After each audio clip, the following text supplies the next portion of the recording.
baba. Ayaw. Dito po.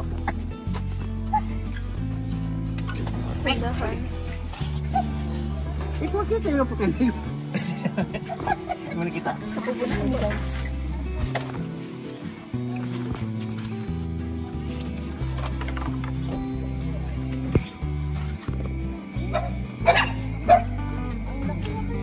Mag-light.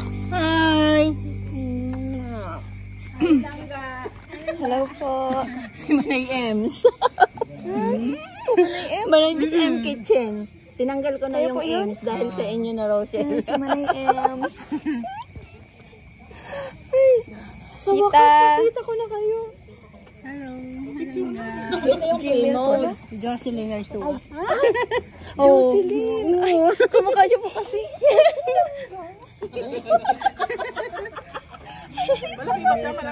Malaki siya sa, ano? Video, pero ang liit mo pala. Hi, hello daw. Hi, Nanay Marie. Maliit, parang maliit po. Parang maliit po. Ano yung isname? Tapos pag sa ano parang, sabi ko parang malaki, pero maliit pala talaga. Pero sabi naman nila, maliit ka daw talaga sa personal. Nanay Marie. Nandiyan sila, ano? Sila Janet Bukid. Diyan po. Ayan, dun sa ano lang ga?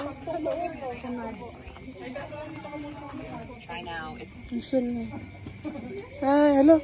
Kumukha po. Ay, namiss kita. Hindi ko nasama kanina. Nagpunta kami dun sa ano. Nag-vlog din kami. Nag-vlog kami. Hoy! Ang ganda mo talaga at saka ang sexy mo. Hello po. Ang ganda po, di ba? Sorry po, di ako nakasama kanina. At ano po, nag-vlog po ako dun sa, nagtulong po sa amin eh. Sexy talaga nila. At yakap na kita. Sarap yakap. Ang ganda mo. Ay, Ganda mo pala sa kahit si Dudong, Diyos ko, nagulat ka. po. Kami sa feeding. Kaya nga po, nakita ko nga po. Layo mo pala, no? Ano pong pangalan niyo? Mads. Si Mads. Ate Mads. Ay, kayo po yun? Ba't parang iba po sa profile? Maganda, no? Mas maganda sa personal. Yakap daw ni Tita B, Tita Kap, at saka na Tita Elaine. Tita Mads Ortiza po. Oh. Mads na lang. Blue eye. Sabi ni Tita B, yakapin daw kita. Tapos si Tita Elise, si Marisa Marie, tapos si Tita Kap. Parang si Dudong lang. Diyos ko. Nagulat ako doon sa ano, diba? Sabi nila, pag nakita niyong personal doon yung maano. Totoo pala. Sayakap ulit. Asa ba silang ga? Nandoon po sa ano? Nasa boarding pa niya po. Po? 16 years old. 16. Be! Andito na, Be! Si Mama. Busy ka pa eh. Mama na. Hello po. Baho pa namin, Haggard. Okay lang po yan. Hello po. Kamusta? Mama. Ang naging anak. Kamusta lang ka? Okay naman po. Kakatapos lang din po mag-vlog. Ang langga. Bless! Nakita ko kanina. Tatay. Nakita ko ka na sa alim yun. Sa grocery ka kanina. Pati yung mama ni Kuya Dan. Zima. Si Santa Claus. Nasa BH po po. Si Santa Claus, oh. Ga, si Santa Claus. Kasamahan namin. Ano po yan? Ay, grabe. May Santa Claus. Oo, matumabas ka na naman katulad noon, di ba? Bakit po? Nagbigay sa iyo ng ano eh, nabas ka daw eh. Dahil po. Kasi nagtanggap ko nga ng ano. Kaya sabi ko sa pag ibigay ko kay Langga, patago ko na. Baka ma-videoan. Kasi ano ha? Okay lang po yun. Salamat po. Okay lang po yan. Bahala sila mambash.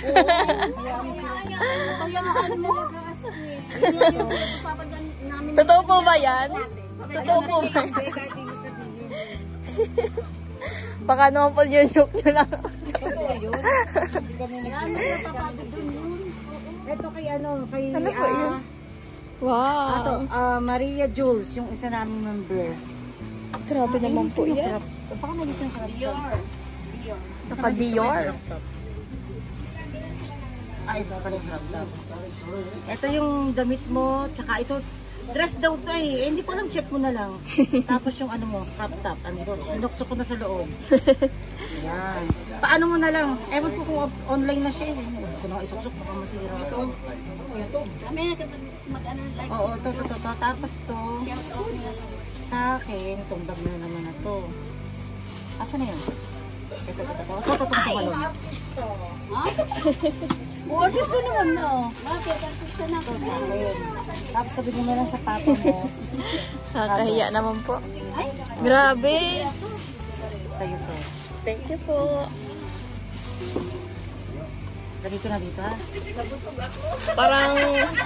Parang may mama akong umuwi ng galing ibang bansa. Mama mo naman kami lahat eh. Kaya, oo. Mama mo kami lahat. Ay, ito naman anak ko, kasama ko. Ay, si Alex pa lang. Lagi ko na dito para magsama-samahin na natin. Sa boarding house pa yata. Lagi mo na yung sa akin, grabe. Anniversary po. Thank you. Okay.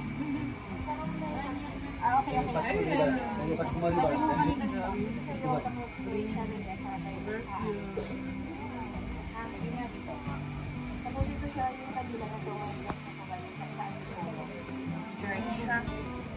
Yung verse ko doon. Ano na doon?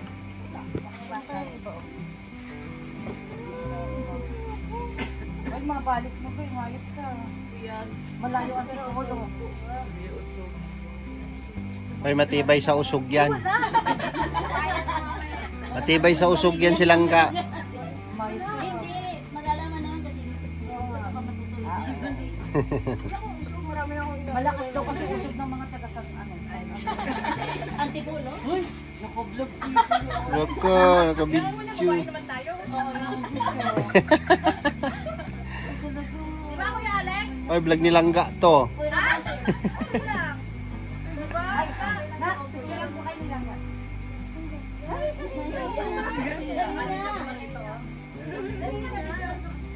Sumama-sama ka kasi. Kanina ano mo? Bakit ka iiyak? Huwag maiiyak. Kasing ganda mo siya. Ganda man yan. Ganda, ikaw ganda ka.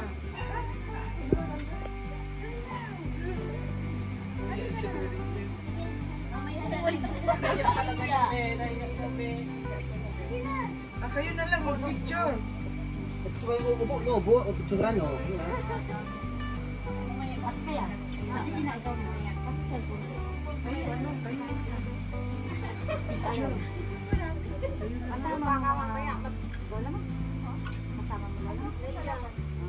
Yun sila oh, sa upuan. Kuya Alex, lagi na lang. Nakatalikod ka naman. Yut. Ha? Si Dodong? Andun.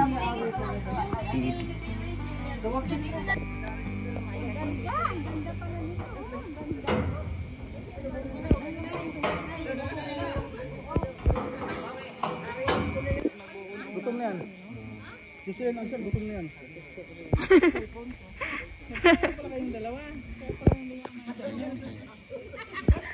Kaya pagkati na. Si Matia. Si Matia, basta. Dito mo na. Dito day. Ang Tagalog pala dito sa Ate Jani. Ate Jani. At sabi mo Tagalog ko. Lili, oy, gani! Ano Dani iya? Dili kana si Ate Jocelyn. Kuana kaning parinti na Rigan. Ano matao? Ay, ando te ako. Mata. Hello. Oh, di ba? Loy pa ang aming team sa diet. Oo nga, no? Na, maganda dito. Puyo siya din og sa kabuuan, magig ano na siya si Kitay. Kamukha nga. Tapos mayroon pa isa. Meron pa isa. Mama ni Butchukoy. Tumaba si Ate Ana no. Grabe naman. Grabe naman. Dinog siya. Manugang ni Nanay Maruya. Pinas ayuda. Pinos na siya, pinos na siya. Manugang ni Nanay Lili. Okay, napanood niyo yung interview namin ni Dodong, yung yung asawa ng anak ni Nanay Lilia. Kamukha mo rin. Ang daming kamukha. Ano na dyan? Mistaken identity. Oo. Kaya, Ate Jocelyn, mag-ingat ka palagi ha. Sa mga lakad mo. Mag-ingat, advance lagi yung ano mo kasi baka mabiktima ka ng mistaken identity. Tawaan niya. Lo, grabe mo katawa mo. Ulitin mo.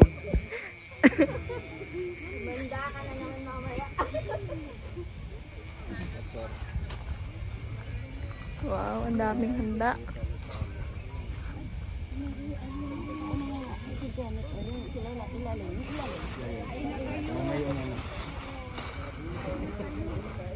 May bulong si Dodong. Tayo pinagkakaisa nito. Kaya ngayong araw na itong birthday na langga. Nag-agree kasi siya, nag-agree. Wow. Si R.O. Ria Olarte.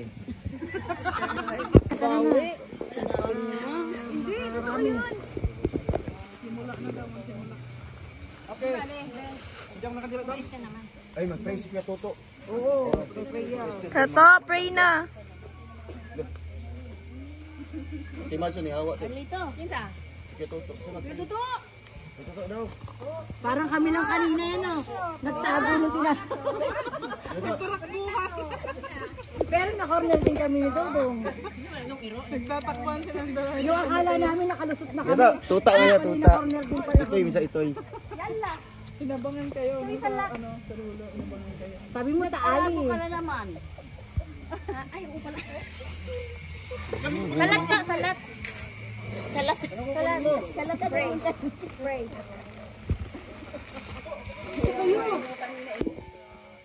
Pinagkaloob niyo po dito sa amin pagkain sa gabi ito at ito po ay pagsasaluhan po namin at gawin niyo po ito, Panginoon, na magsilbing kalakasan sa aming pangatawan sa araw-araw.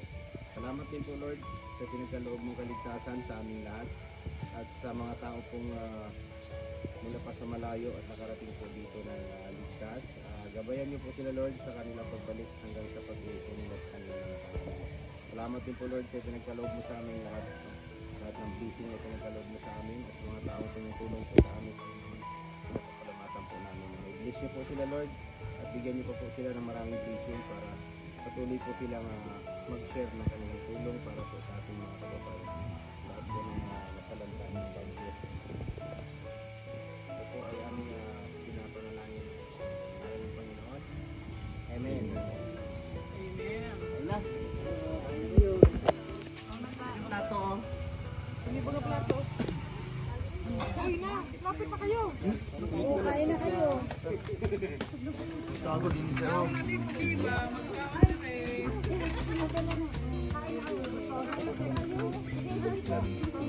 Ay, di magsindihan ko ano.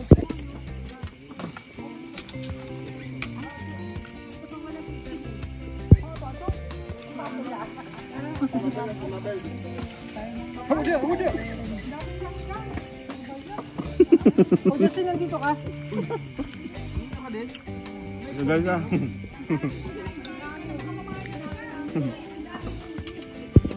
At ayan na nga po guys, nakauwi na po kami sa bahay and once again po sa RFQS family, happy 1-year anniversary po sa inyo and syempre po maraming salamat rin po sa support na po sa amin na ibinibigay nyo po and syempre sa pagmamahal at sa pag-effort po na pumunta po dito sa lugar po namin. Maraming salamat po para lang din po makapagbahagi ng inyong tulong sa mga nasalantang bagyo dito sa lugar po din namin. At ayan nga po, sobra po kami nagpapasalamat Tilangga, lalo na po sa sa pag-appreciate po sa amin at sa pagmamahal po sa amin ni Langga. Sobra pong na-appreciate namin yan, lalo na po yung pagpunta niyo po dito. Gusto ko lang humingi ng paumanhin dahil hindi po ako nakasama kanina sa rice giving niyo po, sa grupo po ng RFUS family, sa kadahilanan po na naka-schedule po yung pupuntahan po namin na isa po sa mga taong nagbigay sa amin ng tulong na sinalanta din po ng bagyo. Nung panahon po na nahihirapan kami is nandyan po sila. So, nung sila naman po yung mas nangangailangan ngayon, at ayan nga po, sila po yung pinuntahan ko kanina, kaya po hindi po ako nakasama sa inyo dahil yun nga po, naka-schedule na po siya. And ayun nga po, gusto ko pong humingi ng pasensya sa inyo. At hayaan nyo po, babawi po ako sa mga susunod. Malay nyo bukas. Sana walang pasok bukas. And ayan nga po, maraming salamat po sa suporta po ninyo. Kung mapapanood man po ito ng RFUS family, sobra po ako nagpapasalamat. Lalo na po sa pag-appreciate nyo sa akin. And syempre sa pag-compliment sa akin kanina, sobrang na-appreciate ko po yun. Maraming salamat po. At kanina po, wala akong kaayos-ayos, talagang diretso na ako pumunta doon kasi kakagaling ko lang din po sa pag-vlog nung pagpunta ko po dyan sa Kubo. Kakagaling ko lang din po, kauuwi lang din po namin ni tita, and ngayon kakatapos lang din po nung pray over sa akin nung nung pinuntahan po namin kanina. Hindi naman po siya tulong, ano lang po, parang kumbaga pagbalik tanaw lang po ba. Hindi porque sila yung, I mean, ano ba, paano ba ito i-explain? Di ba po, nung panahong walang-wala kami, is sila yung nandyan para sa amin. So, gusto ko lang pong ano sa kanila na kahit umangat kami, is nandyan pa rin kami. Hindi kami magbabago. Kung ano man yung narating namin, is andyan pa rin kami. Kumbaga parang walang pagbabago, dati lang. Ayun po, since nung kami yung nangangailangan dati, sila yung nandyan, sila yung nagbibigay, kahit na mahirap din sila guys, sila yung nagbibigay, sila yung nalalapitan lagi ni tita sa tuwing sobrang kuhunggo or parang sobrang problemado na si tita dahil may sakit pa nga siya. Siya yung nag-aatindi sa amin dati, siya yung nagtutustos lahat ng mga ano namin, si Tita Mabel po. So si Tita Mabel po kasi dati, siya po yung nagbigay sa amin ng kumbaga pag-asa. Nung una po, yan, lagi po yan si Tito, si Daddy Donut TV, si Tita Mabel, lagi po namin silang nalalapitan dati kasi walang-wala po talaga kami dati. Hindi ko po yan ikakaila na dati po si Tita Mabel at si Daddy Donut po ang lagi po namin nahihingaan ng tulong. At kumbaga parang sila yung nakakaramay namin sa lahat ng paghihirap ng buhay namin guys. Kasi si Papa wala naman din siyang maayos sa trabaho, pero nagtatrabaho naman po si Papa guys. Hindi po rin siya tumitigil sa pagtatrabaho. Nagko-construction pa siya guys, kahit na umuulan, umiinit, talagang diretso siya guys. So kapag kinakapos kami, lumalapit kami kay Tita, kay Daddy Donut. Nung si Daddy Donut is may maayos pa siyang trabaho dati. Si Daddy Donut yung nalalapitan namin. Nung time na nawala po si Mama, si Tita Mabel po yung nandyan. Si Tita Mabel po yung pumalit na parang pangalawang ina namin. Kumbaga, hindi lang siya tita, kundi parang ina na din namin siya na tinuring niya kaming anak, guys. So super thankful ako kasi meron akong tita na super bait na hindi kami pinabayaan. Hindi pinabayaan yung kapatid nila, yung anak ng kapatid nila, na ganun. Mas minahal niya kami, mas minahal nila kami na parang mga anak guys. Hindi pamangkin yung turing, kundi parang mga anak. Ganun po.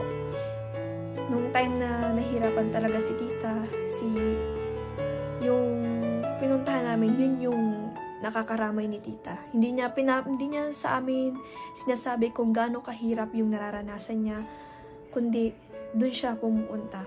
Ayaw niyang ipakita sa amin na nahihirapan siya, na nabibigatan siya, kundi parang mas pinakita niya na kaya niya, na kaya ni tita. Yung ganun. Kasi guys, grabe talaga yung hirap namin dati. Hindi ko po yan ikakahiya at hindi ko po yan ikakaila sa inyo, hindi ko i-deny sa inyo kung gaano kahirap ang buhay namin dati. Kaya super thankful din ako kasi natagpuan kami ng Kalingap and natagpuan kami ni Kuya Vincent, ni Kuya Rab, ng Team Kalingap. Kaya super thankful guys na dumating kami sa point na ganito guys. Super blessed talaga. Kasi guys, hindi ko man talaga maiaano, talagang super hirap talaga ng buhay namin dati. Kaya nagpapasalamat ako sa mga taong ginamit ni God para maging ganito yung buhay namin. Kaya hanggang ngayon, kahit po maraming mga naiinis sa akin, maraming mga nambabati ko sa akin na nagbago ako. Syempre, may mga kanya-kanya tayong opinion kasi syempre, tao rin tayo. At katulad nga nasabi nila, inaano nila na ako lang yung gumagawa ng ikakabash ko. So, syempre, ganun talaga kapag nandito tayo sa social media. Ganun. So, sa mga kung nakapagsalita man po ako ng against sa inyo, sa mga haters ko, sobra po akong naghihingi ng pasensya sa inyo. And, ayan po, patuloy lang syempre sa ginagawa natin. Kahit na maraming may ayaw, kahit na maraming ganun. Pero, nagpapasalamat pa rin po ako sa inyo. Kasi, pinapanood niyo po yung mga, mga vlog ko. Or, kahit hindi niyo po pinapanood. Basta, kiniklik nyo. Or, kahit hindi kayo, kahit pa kiniklik nyo ng not interested, okay lang po yan. Sobra pa rin po ako nagpapasalamat sa inyo. And sa mga supporters po namin, sobra-sobra din po ako nagpapasalamat. Lalo na po sa mga understanding na supporters na talagang maiintindihan kung ano yung mga schedule talaga natin. At syempre yung time natin na hindi lang sa ganitong oras tayo available, di ba? So, ayun, nagpapasalamat po ako sa inyong lahat. Sa mga nakakaunawa, sa mga nagmamahal, sa mga supporters, mapabasher man. Sobra po ako nagpapasalamat sa inyong lahat. In general na po guys, sobra po ako nagpapasalamat. So, ayan lang po. Once again, happy 1st anniversary RFUS family. Maraming salamat po sa suporta po ninyo na suporta po na ibinibigay niyo sa amin ni Langga. And syempre sa effort po na pagpunta po dito sa lugar po namin, kahit na isa rin kayo sa mga inano ng bagyo, pero nagawa niyo pa rin pong pumunta dito sa Daet. So, salamat po. Salamat po. Thank you so much. So, ayan lang po guys. God bless us all and patuloy lang tayo sa buhay. At guys, di ba nga sabi, hindi naman sa lahat ng oras is kami yung tutulungan. So, yung tumulong sa amin, syempre hindi lang sa pagbalik, kumbaga parang hindi naman sa parang, alam niyo yun, ito po ay kusang loob din, syempre, kasi kami dati nangailangan kami, yun. So, gusto lang po namin na na kumbaga kung ano yung naranasan namin ngayon, gusto rin namin na maranasan rin nila. Kumbaga parang na-feel nila na andito pa rin kami. Kahit na ganito na yung buhay. Hindi pa naman siya guys kataasan or kaangatan ang buhay namin, pero pag meron lang po, talagang hindi naman po maramot sa in short guys. So ayan guys, maraming salamat po ulit. At hanggang dito na lang po ang vlog ko guys. Maraming salamat po ng sobra-sobra. At ayan guys, keep safe lang po palagi and God bless us all. Bye. Thank you.